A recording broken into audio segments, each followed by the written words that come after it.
Good morning, everyone. Today we'll be critically appraising a cohort study.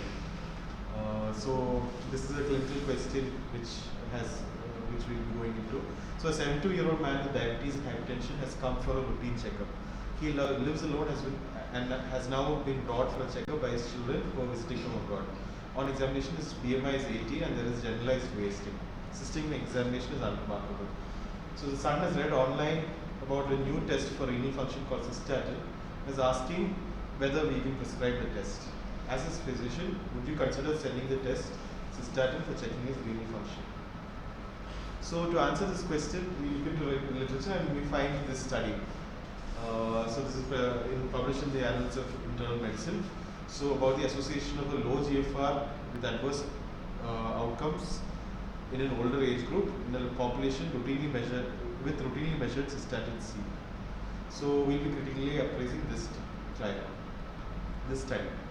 So the critical appraisal tool I'll be using is the GASP checklist, which is 3 sections, section A, B and C, and we will be answering the questions based on the study. So section A has mainly 6 questions. Sorry, the bottom has gotten cut off. So the questions are: did the study address a clearly focused issue? Was the cohort recruited in an acceptable way? Was the exposure adequately measured? Was the outcome accurately measured? Have the authors identified and taken into account confounding factors? And the 6th question is the exposure, was the follow-up complete and long enough? So the first question, did the study clearly address a focused issue? So the question, they have come with a clear study question. So the population is all patients aged 65 and older, seen in the healthcare system of the country. The exposure was the eGFR based on the eGFR based on the creatinine and cystatin, whereas the control is the eGFR based on the creatinine. Outcomes, they looked at 8 outcomes, mainly all-cause mortality, cardiovascular mortality,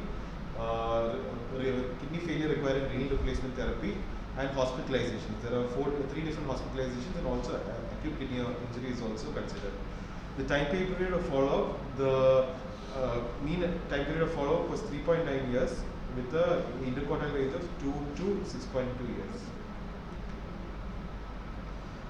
The second question is, was the cohort recruited in an acceptable way? So regarding the recruitment of cohort, so it is to see whether we can be generalizable. So this cohort was mainly chosen from healthcare utilization data from the residents of Stockholm, Sweden. So healthcare utilization data means it is only patients who have come to the hospital, and it may not really pick up the generalized data in a community setting. The other significant thing is that only patients with cystatin and creatinine done on the same day were included. So this is a type of convenience sampling which they have done. And if you see, so in the baseline characteristics, if you see, this is the general population's baseline characteristics. This is the subset which has been studied. You will see that the mean age is higher, overall higher, 77 years. And there is overall higher percentage of hypertension and diabetes when compared to the general population with only creatinine present. So other thing to consider is, can it be generalized to our situation? So Sweden is a country with universal healthcare which is tax funded. So that is likely to affect the outcomes in the patients. And because as it affects outcomes, the generalizability of the findings also may be different in other countries with different healthcare systems. So another thing which is significant was patients with advanced CKD on renal replacement were not included, but that is mainly because the outcome you are measuring also is renal replacement, which is acceptable. So overall, this cohort has been recruited in an acceptable way, but the findings can only be applied for patients coming to a hospital setting who are over 65 years of age from a country with universal healthcare. And the convenience sampling reduces the generalizability of the findings. So is it worth continuing? Yes, although there is some problem with the way the patients were recruited, we will continue to evaluate the trial. So the next question was the exposure accurately measured.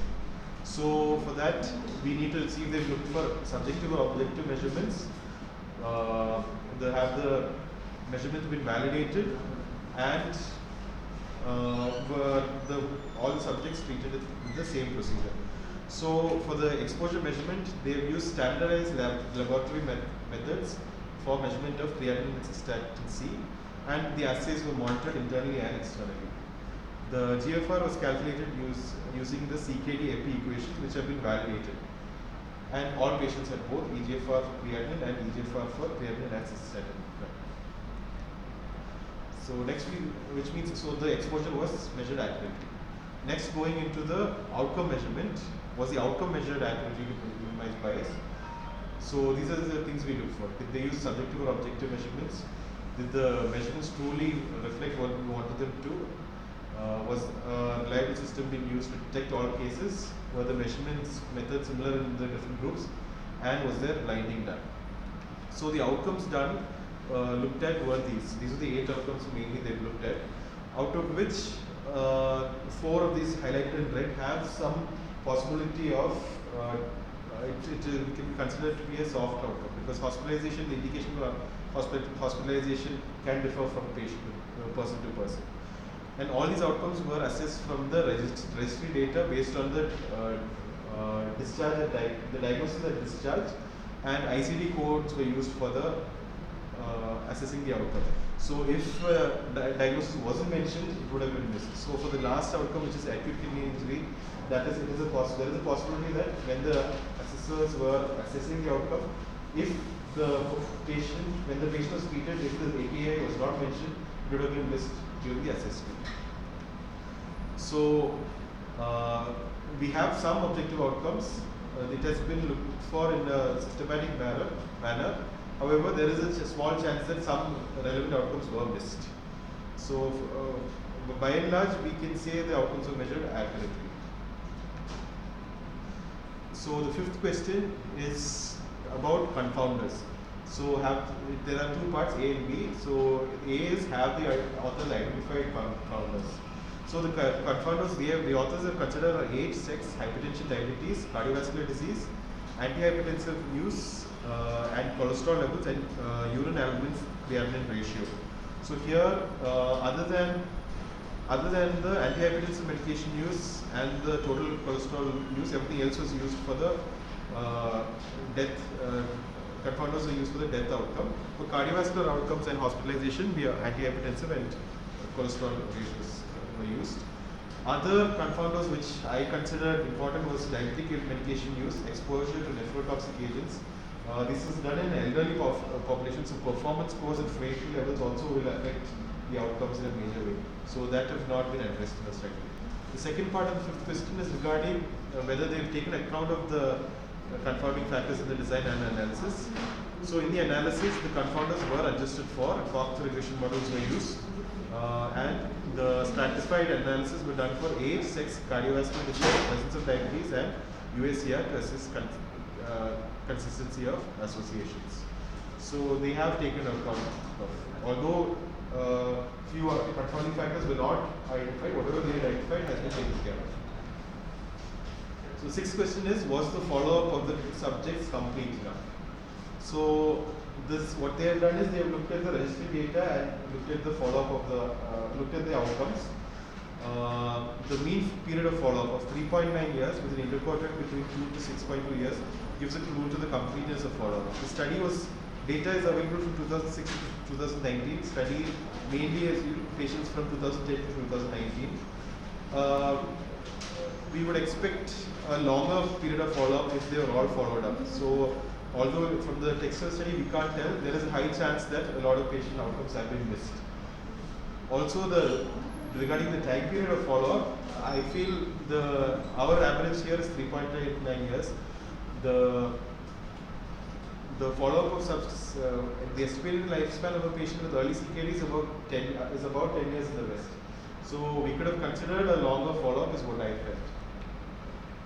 So once we go into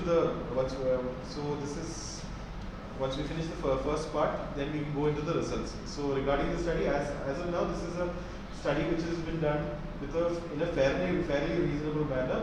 There were some problems with regard to how we recruited the patients, and also some confounders were not accounted for, and the time period of the study would have been longer. Although there are some demerits with regard to the study, we will still go into the results. So what are the results of the study?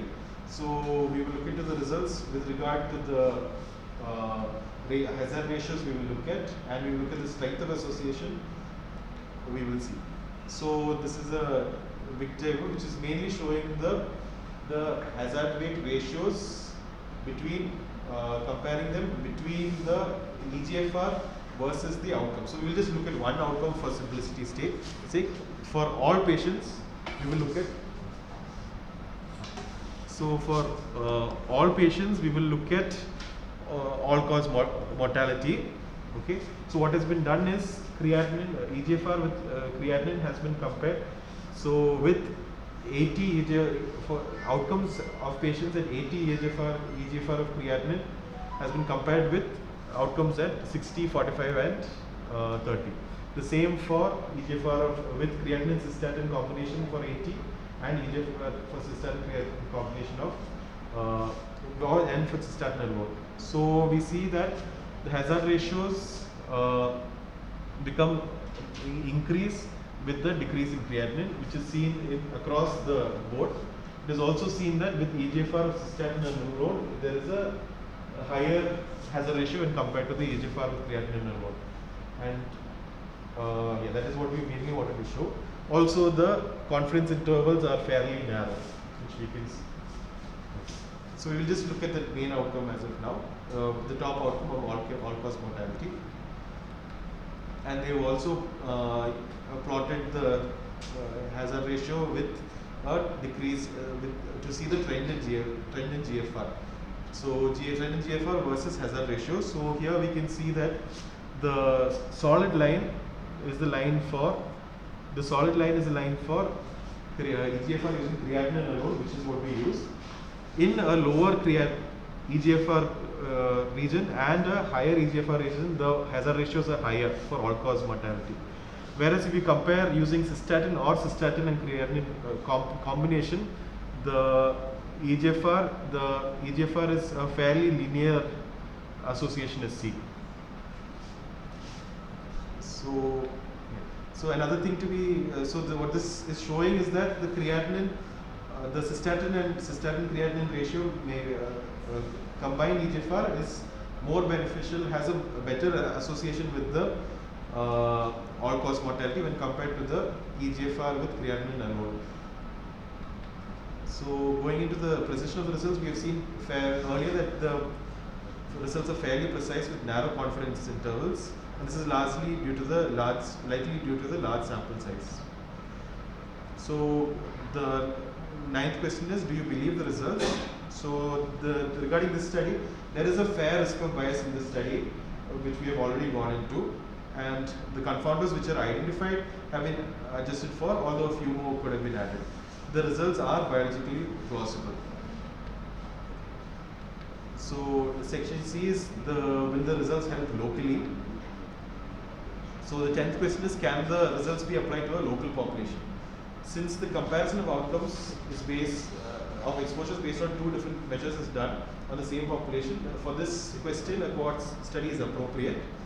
So comparing to the Indian setting, the one thing is about the setting that universal healthcare coverage is not available. So outcomes may be worse. Second thing is, when we look at the baseline characteristics, we see that in the population study, the age is higher. Overall age, mean age was 77. Compared to the patients above 65, we see our age with CKD is much lesser. Probably in the late 60s would be our age. So that I feel would also affect the outcomes. So if we use the creatinine cystatin based criteria, we may reclassify more patients who are at risk, but overall at the end of the day, will that be beneficial when compared to the classification of the problems based related to classification of patients with CKD is also a question. Regarding costs, the cost is comparable. Cystatin is almost 3 times the cost of creatinine alone. Overall cost will be almost 4 times. So whether the question will be whether classifying patients with as CKD, will it help in preventing further outcomes regarding mortality, which is not really answered by this cohort study. So the next question is, do the results of the study fit with the other available evidence? Yes, there are other available evidence which shows that there is discrepancy between the cystatin and creatinine EGFRs. This is a comparatively there have been many comparative studies showing that there is a difference in prediction of coronary heart risk with cystatin versus creatinine based EGFR, and there have also been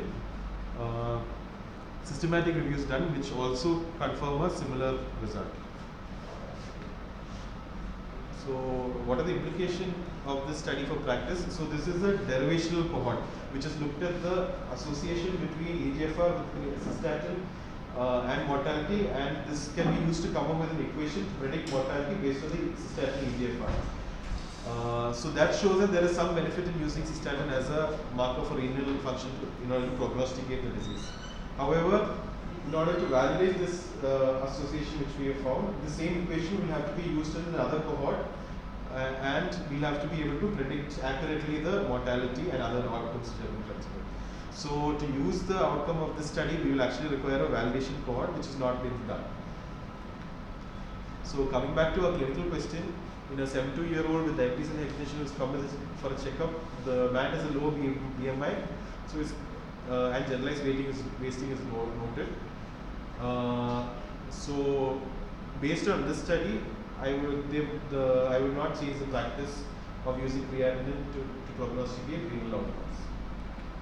Thank you. Two questions. One is, suppose you have appraised this. One question is, for this patient, would you do serum cystatin to quantify the risk of mortality a bit better? That is one. Second is, if you were to frame a health policy, would you make a blanket recommendation that all patients who come with so and so conditions, elderly, with diabetes, hypertension, would you recommend doing cystatin as a baseline investigation routinely in all hospitals? That is the next question. So for the individual patient, if based on this study, because it is only a derivation cohort, I would not go ahead. I would wait for a validation cohort to be done, and then based on that I would decide for the individual patient.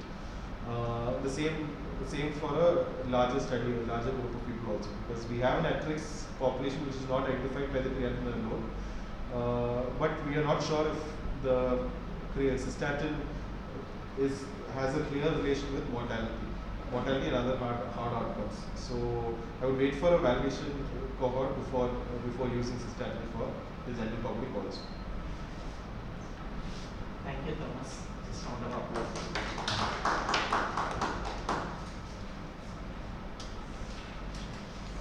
Any questions?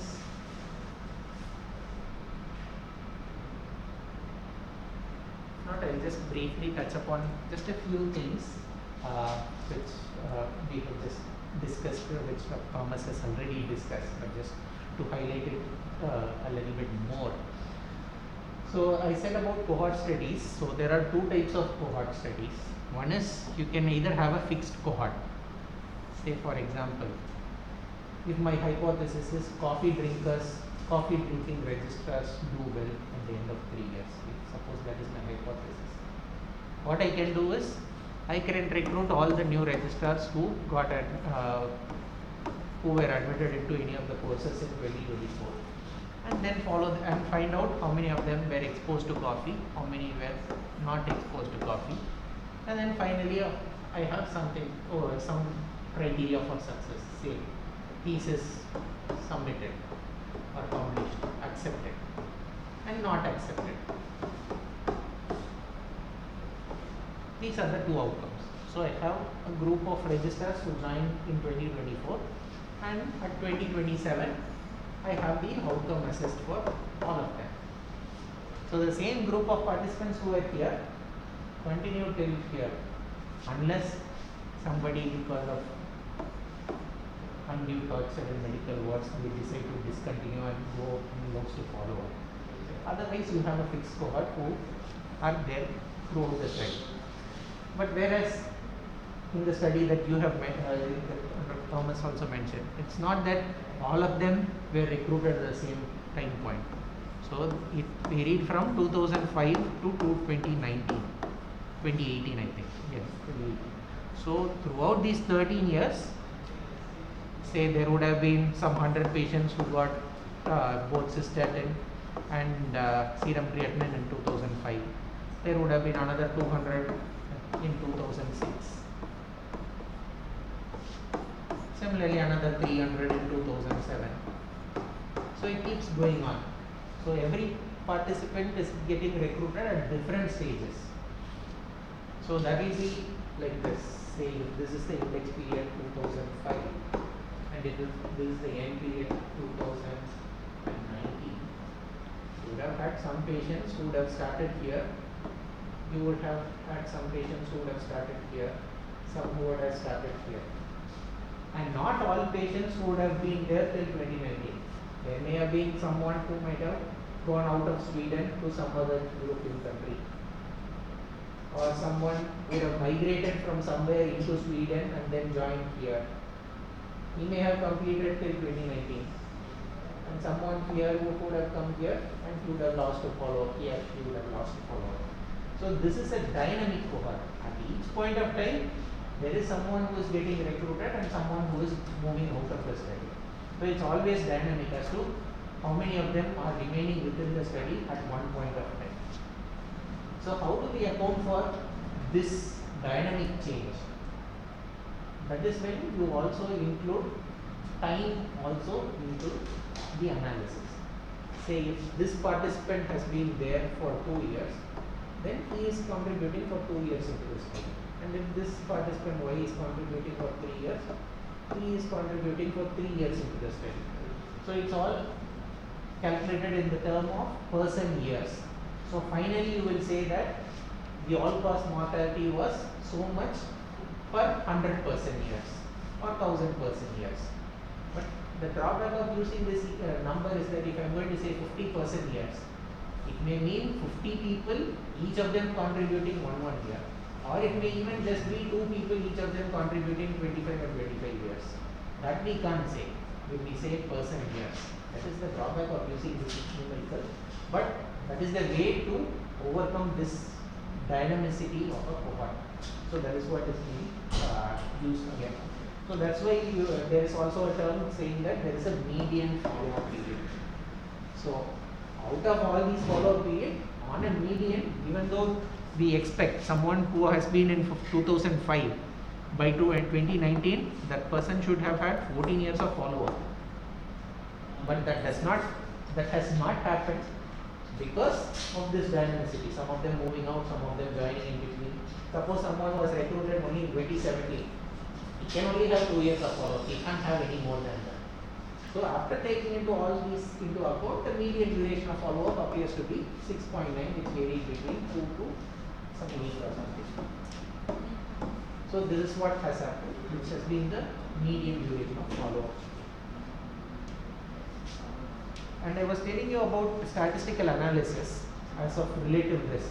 So in this, you know when the patient is developing an outcome. So you know the incidence. And only when you know the incidence, you can calculate relative risk. Because the formula for relative risk is incidence among exposed divided by incidence among non-exposed. So only if you know incidence, you can calculate relative risk. So in this cohort study, you can calculate relative risk. That is the benefit of cohort study over a case control study where you can't calculate relative risk because you are going backward. You cannot find out exactly at what time point and exposure occurred or an outcome occurred because there can be a recall bias. So you may not definitely know when those events occurred. So that's why you will not be able to calculate relative risk in a case control study. Okay, but this is simple. But what if this kind of a picture happens? How do we analyze it? What you usually do is try to move all these variations to a single base set. So if there are variations like this, just try to bring it like this. So that finally for the purpose of analysis, everyone will be, we assume that everybody started here and some of them continuing, some of them dropping out. So as this becomes this. and then you do an analysis. And here, when you are going to do an analysis, it's not just the event that has occurred, it is also the time point at which it occurs that needs to be taken into consideration. Because especially in cancer studies, if you are going to look at mortality, eventually if you follow them up all terminal cancers for a sufficient length of time, everybody will die. So here the more important thing is how long do they survive, that becomes a question. So that's why time to event or time to mortality came into occurrence as to one of the important outcomes. So when you are going to look at time to death, so here you will say x-axis, you will say time, and here you will say survival. Obviously at the start of the study, all 100% will be alive, and this will be 0%, and this will be say 1, 2, 3, 4, 5 years. So at the beginning of the study, all of them will be alive, but as time goes on, they keep decreasing and say it will develop a trend like this. So this is called as a survival curve or a Kaplan-Meier survival curve. So in this you can compare multiple survival curves. Say, for example, this is the curve for EGFR at say 50, and then you will get another curve where survival will be much lesser. Say this is the curve for EGFR of 30, meaning it gives a visual interpretation saying that those who have a lower EGFR are dying more. So you can just look at the curve, say that okay, they are very well divergent, so it is significantly, mortality is significantly different over a period of 5 years between this and this. And when we are going to draw this curve and do an analysis, here when you are going to analyze time to event, you can't use relative risk or odds ratio, because as I said, relative risk and odds ratio is for a fixed cohort. Everybody is here, everybody is there, and what is the risk of dying? Here we are looking at time to event, so for that you use a statistic called hazard ratio, which takes into account the time to event. Interpretation is pretty much the same. When we say relative risk is 2, we say 2 times increased risk of dying. Or odds ratio is 2, we say 2 times the increased odds of dying. And when we say hazard ratio of 2, it's 2 times the hazard of dying over a period of time. Just that you also add a phrase saying over a period of time. That's all in hazard ratio. So these can be compared with hazard ratio. But for clinical relevance, how can we look at it? We can just plot a graph. We can just say, we can fix up a time period, say 3 years, and then just draw a curve and then see, extrapolate it to the y-axis and say if this is 30% and this is 50%, you can say that at the end of 3 years, about 50% of them with an EGFR of 50 die, and whereas at the same 3 years, 70% of them with an EGFR of 30 die. So that is a simple way of interpreting, which is clinically pretty useful. Okay, at 30%, at 3 years there is a 20% difference in mortality between the 2 arms of EGFR. That is one way. Another way is, people usually take this 50% curve. 50% you just draw a line and then extrapolate it to the x-axis. So at what point of time 50% of people die in both arms? See, in this arm, in EGFR 30 arm, 50% of them die in about 1 year, whereas in the EGFR 50 only at 3 years 50% of them die. So we are getting about 2 years of additional time to die when the EGFR is higher. So that is another way of interpreting this graph. So this is more practical way of interpreting the graph, especially for clinicians and to explain it to patients. But for statistical analysis, we use this hazard ratio. So that is about using this. So that is why they have used the hazard ratio here. And you also told about confounders. So confounders are certain factors which will also affect mortality. Say in patients with CKD, diabetic status can also affect mortality. Say if they have ischemic heart disease, that can also affect mortality.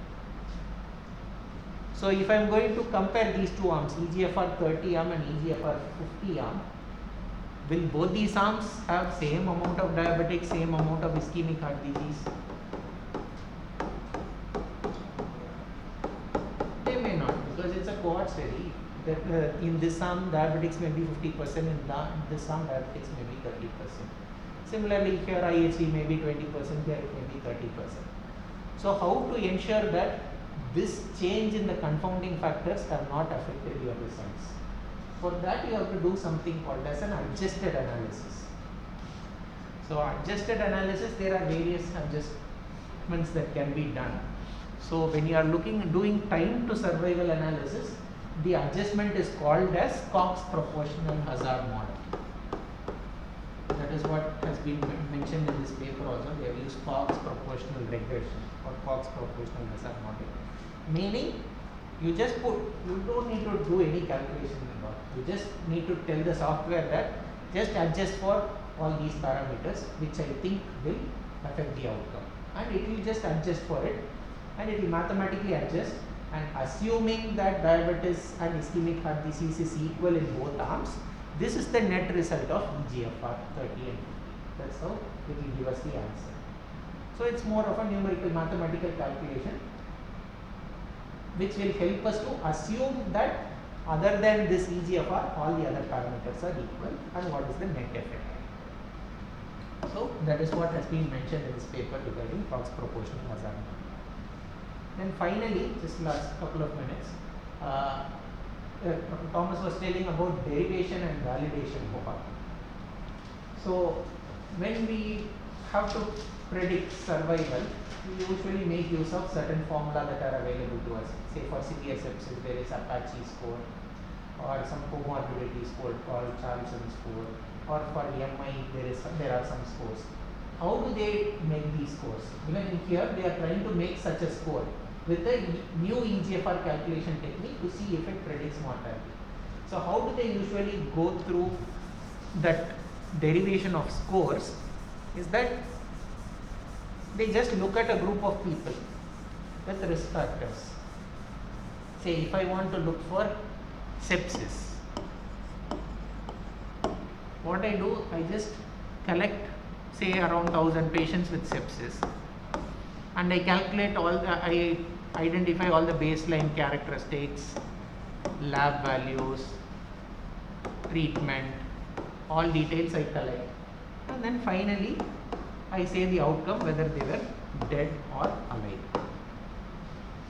And after looking at all these factors, then what do? I look at risk factors for death, and finally I may identify, say age is a risk factor for death, and two comorbidities are a risk factors for death, and say ICU, those who are going into ICU are probably very sick, so they have a higher chance of dying. So I identify a few risk factors for death. And finally, how will I say is that death is predicted by, say, X times age plus Y times the comorbidity score. Y is nothing but a constant. This is the variable that we are choosing, plus Z times ICU admission. ICU admission will be yes or no. So if it is yes, we take it as 1. If it is no, we take it as 0. So if it is 0, this part will get disappeared or nullified. So like this, you will derive an equation. So when you put these values, you will be able to get the outcome of death. So this is derivation. The next step is validation. Okay, you have derived it based on some data that you have got in the past. Now how do you validate it? Now what you do is, for every sepsis patient who comes from today onwards, as soon as the patient gets admitted, you apply this score, and And once you apply the score, it will give you a prediction. Okay, this patient will die or not. So if the prediction says the patient will die, you also follow up and see whether the patient really dies or not. So finally, you will have a cohort where you have validated, meaning you will look how good the score is predicting and what actually happened. And that analysis you will calculate it as a diagnostic test. You will put it as sensitivity and specificity. And if it has got a good sensitivity and specificity, then you will say that okay, this method, if I am going to use this particular equation, I get so much of sensitivity and specificity in predicting death following sepsis.